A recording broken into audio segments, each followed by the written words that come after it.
So ఇది నేనుండే room నుంచి వ్యూ అనమాట. 3 గోపురాలు అయితే కనిపిస్తున్నాయి. ఇక్కడ ఒకటి అండ్ ఇక్కడ ఒకటి అండ్ ఇది మెయిన్ గోపురం, రాజగోపురం అంటారు కదా, ఫ్రంట్ గేట్ అనమాట. అందరూ ఎంట్రన్స్ నుంచి వచ్చేది. వీలైతే మార్నింగ్ కూడా చూపిస్తాను. ఇక్కడ అంతా పెద్ద కొండ ఉంది దీని బ్యాక్ సైడ్ అంతా. అండ్ ఇది వచ్చేసి మొత్తము 3 ఫ్లోర్స్ ఉంది. నేనున్నది పైన. సో ఏదో చిన్న కన్స్ట్రక్షన్ ఏమో జరిగింది. ఇక్కడ వాషింగ్ మిషన్, హీటర్ అన్నీ ఉన్నాయి.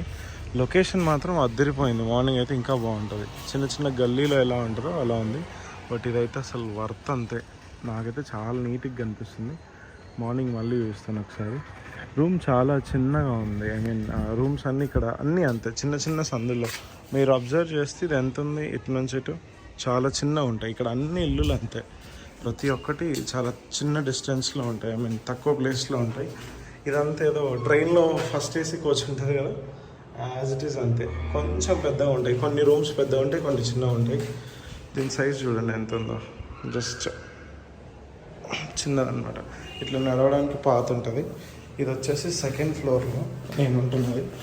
నేనైతే అసలు మార్నింగ్ తిరుపతిలో 3 hours నిల్చొని తర్వాత కాణిపాకంలో, అసలు కాణిపాకం ప్లాన్ లేదు బట్ దగ్గరనే ఉంది కదా అని చెప్పేసి కాణిపాకం వెళ్ళాను అనమాట.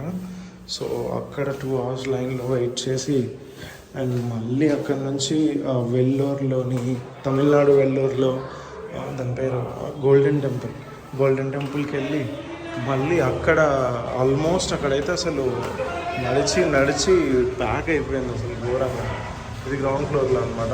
సో ఘోరంగా టైర్డ్ అయిపోయి ఇంకా మళ్ళీ అక్కడ నుంచి అరుణాచలం వచ్చేసాను. అరుణాచలంలో కూడా అన్నీ ఒకే రోజు, ఈ 4 temples అన్నీ. అరుణాచలంలో అయితే లిటరల్గా 2.5-3 hours పట్టింది దర్శనంకి. అండ్ అసలు నిల్చొని నా ఫుట్ కలిసి పాదాలు ఉంటాయి కదా బ్యాక్ సైడ్, ఇవి ఘోరంగా పెయిన్ అనమాట. వచ్చిన వెంటనే హాట్ వాటర్ తీసుకొని బకెట్లో కాళ్ళు అందులో పెట్టేసిన, కొంచెం ఓకే. ఇంకా థైస్ గుంజుతున్నాయి. అండ్ బకెట్ కూడా నువ్వు చదువుకొని పట్టభద్రుడురా. బైక్ కూడా లోపల పెట్టేసిన. ఇక్కడ చిన్న ప్లేస్ ఉంది, ఇక్కడ నుంచి పెట్టేసిన. ఇది చిన్న రిసెప్షన్, ఇది ఎక్కువ ప్లేస్ ఏం లేదు. ఇది ఇక్కడ పెట్టేసిన. And subscribe to my channel and follow me Instagram. So ఇప్పుడు తిందామని అయితే బయటికి వెళ్తున్నా. అయితే యాక్చువల్గా నేను ఫస్ట్ రాజగోపురం దగ్గరికి వెళ్ళాను అనమాట. కాకపోతే అక్కడ ఏమైందంటే రూమ్స్ అన్నీ బుకింగ్ అయిపోయాయంట, ఎవరు లేవని చెప్పారు ఈరోజు. ఎందుకంటే సాటర్డే కాబట్టి ఫుల్ రష్ ఉంటుంది. సో ఈ గల్లీ చూస్తే చాలా చిన్న గల్లీస్లో ఉన్నాయన్నమాట. నా రూమ్ వచ్చేసి అక్కడ ఉంది, టీఆర్టీ రూమ్స్ అనేసి. రూమ్ అయితే సూపర్ ఉంది, పర్లేదు, not bad, not good, average, బాగుంది, నీట్గానే ఉంది. సో ఎలాగో మనం మార్నింగ్ లేచి వెళ్ళిపోతాము. కానీ 800 తీసుకున్నాడు. లాస్ట్ టైం వచ్చినప్పుడు నేను మా ఫ్రెండ్ ఇద్దరం కలిసి ఉన్నాము. ఏసీ రూమ్, అది కూడా 1000 తీసుకున్నాడు. ఇక్కడ మాత్రం 12 hours 800 తీసుకున్నాడు ఈరోజు.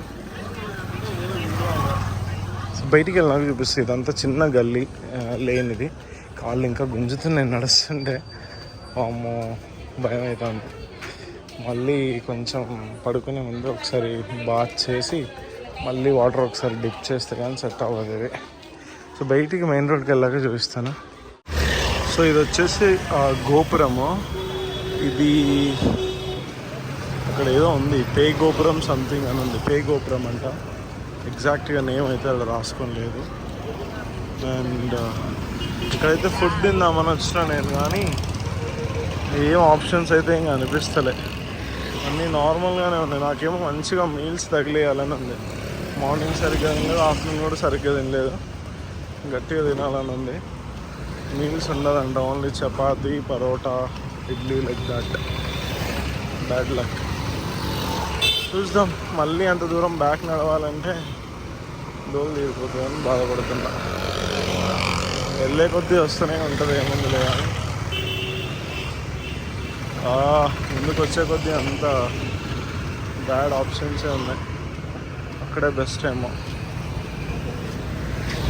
అక్కడే తినేస్తే బెస్ట్. ఇక్కడే బాగుంది కొంచెం ముందు. సంథింగ్ ఇది పే గోపురం అంటే 4 గోపురాలు ఉంటాయి కదా, ఇందాక పైనుంచి చూపించిన కదా, దాంట్లో ఇదొకటి. వీలైతే రూమ్స్ ఇక్కడ పైన తీసుకోవడానికి ట్రై చేయండి. అక్కడ మెయిన్ టెంపుల్ ముందు తీసుకుంటే మీకు దగ్గర అవుతుంది కానీ పీస్ఫుల్గా ఉండదు. రూమ్స్ అన్నీ మరీ కంజెస్టెడ్గా ఉంటాయి అండ్ అంత బాగుండదు. సో నా సజెషన్, సో ట్రై చేయండి, దూరంగా రావడానికి ట్రై చేయండి. యా, దీని పేరు పశ్చిమ గోపురము, పే గోపురం అని అంటారంట. అది రా మ్యాటర్. రిటర్న్లో ఇది కానిచ్చేద్దాము.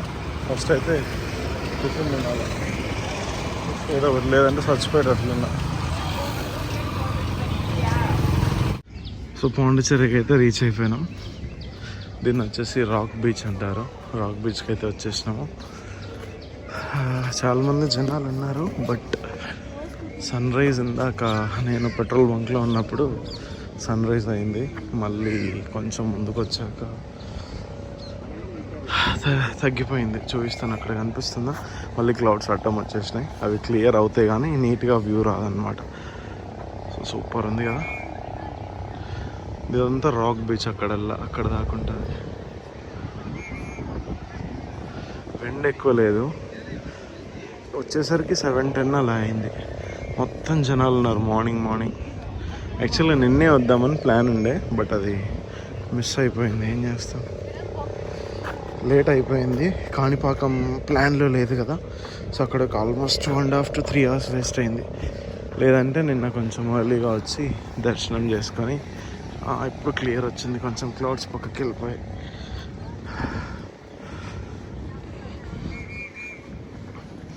సరే దగ్గరికి వెళ్ళి చూపిస్తా. మన వాళ్ళు అయితే ఇక్కడ ఫిషింగ్ పడుతుర్రు. ఏంది అంత దూరం పోయింది, చూసిర్రా? అస్సలు ఎక్స్పెక్ట్ చేయలే. మన దగ్గర నార్మల్గా అంత పోవు కదా, చిన్నగా ఉంటాయి. అది అసలు మామూలు లోపలికి వెళ్ళలేదు. మళ్ళీ వేసినప్పుడు చూపిస్తా. చాలా ఆల్మోస్ట్ ఒక 20 meters వెళ్ళినట్లుంది అది.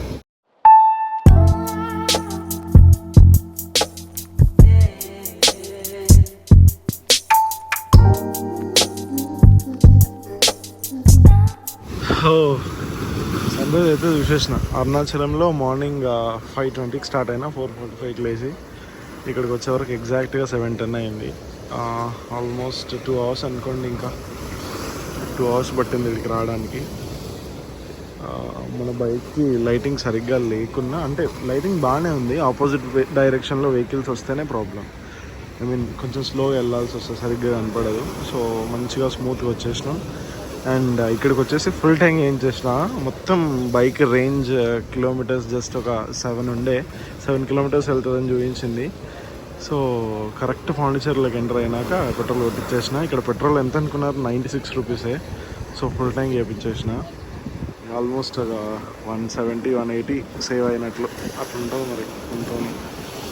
చాలామంది జనాలు ఉన్నారు అక్కడ దాకా. అక్కడ బ్రిడ్జ్ ఉంటుంది, చూపిస్తాను ఒకసారి. కనిపిస్తుంది అక్కడ బ్రిడ్జ్. అక్కడ దాకా బ్రిడ్జ్ కానీ చాలా 1 kilometer డిస్టెన్స్ ఉంటుంది. మనం అక్కడ దాకా అవసరం లేదు, ఆల్రెడీ వెళ్ళినాము. సన్ రైజ్ కోసమని వచ్చినాం. సన్ రైజ్ కూడా లక్కీగా చూసేసినాము. 7 దాకా అవ్వలేదు. సో ఇటు నుంచి ఇంకా వెళ్ళిపోయే సమయం ఆసన్నమైంది ఇక. సో ఇది మొత్తానికి ఫైనల్ అవుట్పుట్. బ్రో అయితే మనకు ఫొటోస్లో హెల్ప్ చేశాడు. And it's time to leave. ఎక్కువసేపు ఉంటే మళ్ళీ ఏమంటారు, లేట్ అయిపోతుంది. ముందర పాండిచ్చేరి ఉంది, ఐ మీన్ ఫ్రెంచ్ కాలనీ చూసేసి వెళ్ళిపోవడమే. So let's go. ఎవరో ఇక్కడ ఫోన్ పోగొట్టుకున్నారంట, పాపం ఆంటీ వెతుకుతూ ఉన్నారు.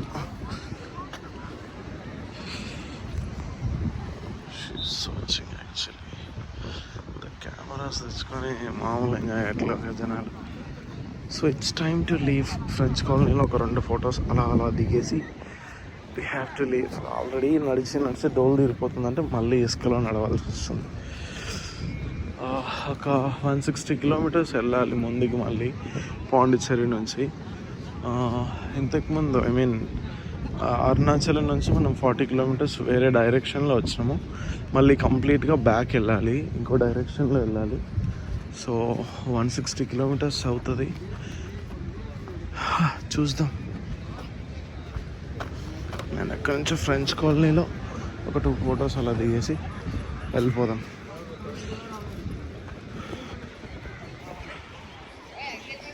ఇక్కడైతే ఒక చిన్న బ్రేక్ తీసుకున్నా, మొత్తం చైన్ అంతా క్లీన్ చేసేసిన. ఇక్కడ ఉన్న బ్లాక్ అంతా మనదే. ఆల్మోస్ట్ ఒక 700 కిలోమీటర్స్ తిప్పినాము, చైన్ లూప్ చేయలేదు. సో అట్లా అనేసి చేసేసినాం మొత్తం క్లీన్గా. And అదిదా matter. ఛాన్స్ అయిపోయింది. ఇక్కడ ఒక చిన్నది పడ్డది, స్క్రాచెస్ ఫస్ట్ది. ఎప్పుడు ఇక్కడ కూడా తగిలింది బండి కింద పడ్డప్పుడు. అసలు ఎక్స్పెక్ట్ చేయలేదు ఎప్పుడు తగిలిందో కూడా. సో ఈ ప్లేస్లో ఆగిన. ఇది ఇంకా తమిళనాడులోనే ఉన్నాము. పాండిచ్చేరి నుంచి ఆల్రెడీ స్టార్ట్ అయిపోయినా. ఏదో చిన్న విలేజ్లో ఉంది కానీ ఇది డబల్ రోడ్, ఇదే మెయిన్ రోడ్, ఇది హైవే అంటాం. NH77B అంట సంథింగ్. సో చూడాలా. ఇప్పుడే బ్రేక్ తీసుకున్నా. వరస్ట్ బ్రేక్ఫాస్ట్ నా లైఫ్లో తిన్న దాంట్లో ఇది ఒక వరస్ట్ బ్రేక్ఫాస్ట్. ఏం టేస్ట్ లేదు, పాలు లేదు, అంటే తీసి ఆడ పడేసి వచ్చేసిన. ఏదో లైట్గా తిన్నా. Direct lunch break. 9200 కిలోమీటర్స్ అయింది రౌండ్ ఫిగర్. సో స్టార్ట్ అయిపోదాం. సో అన్నీ రెడీ ఉన్నాయి, వెళ్ళిపోవడమే. ఇంకా రోడ్డు చూడ్డానికి బాగుంది, అని వే బాగుంది. రోడ్డు బాగాలేదు కానీ చూడ్డానికి వే బాగుంది. కనిపిస్తుందా? సూపర్ ఉంది అసలు. చిన్న బైకే వస్తుంది, చాలా మంచిగా అనిపిస్తుంది. అసలు మామూలుగా లేదు రోడ్డు.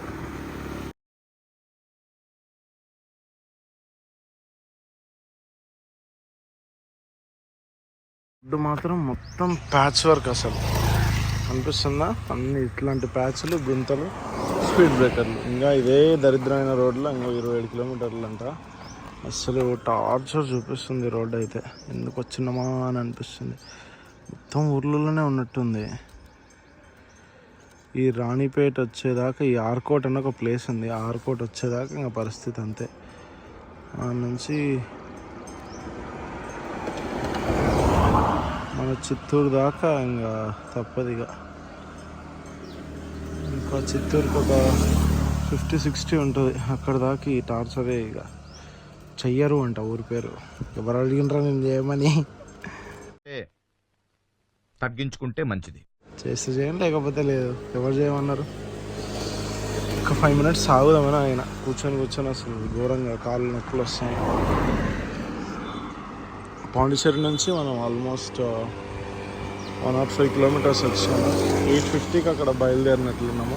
మధ్యలో 20 మినిట్స్ బ్రేక్ఫాస్ట్ తీసుకున్నాం కదా, బాగానే వచ్చినాం.